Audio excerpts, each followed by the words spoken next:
এটা বলে আমাকে মারা বন্ধ করলো। এইদিকে আমি কান্না করে দিলাম আর মনে মনে, শয়তান ডাইনি গুন্ডি, তোর কখনো বিয়ে হবে না।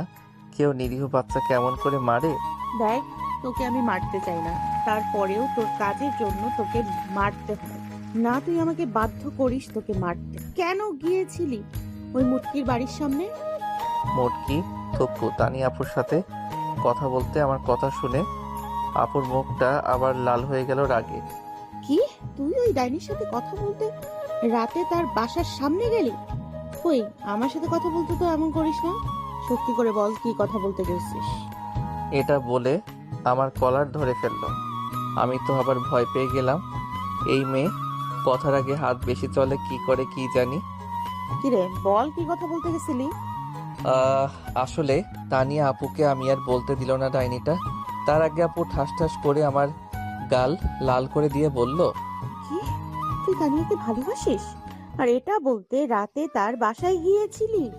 গালে হাত দিয়ে আপুকে বললাম, ধুর, কথার আগে তোমার হাত বেশি চলে কেন?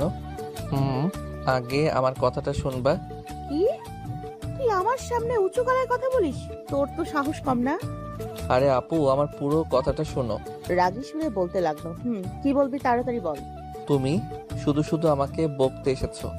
আমি রাফি শাহিন মিলে তানিয়া আপু বাড়ির সামনে গেছিলাম, কারণ শাহিন তানিয়া আপুরে ভালোবাসে।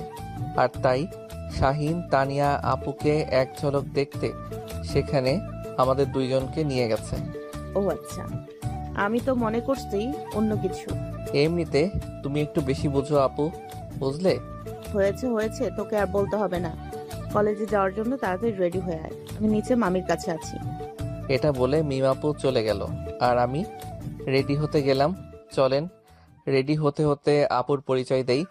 মিম আপু হচ্ছে আমার বাবার একমাত্র বড় বোন, তানজিনা ফুপির একমাত্র মেয়ে। মিম আপু এবার অনার্স দ্বিতীয় বর্ষে পড়ে, মানে আমার 2 বছরের সিনিয়র।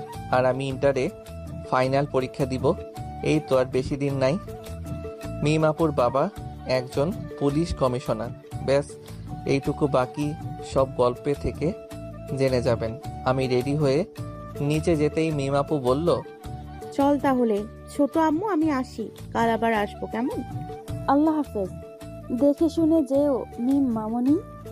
ছোট আম্মুকে বলে আমরা দুইজন বাসা থেকে বের হয়ে গেলাম। আসলে আমার কোনো বোন নাই তো, তাই আম্মু আব্বু মিম আপুকে নিজের মেয়ের মতো ভালোবাসে। আর আপু আমাকে আপন ভাইয়ের মতো শাসন করে।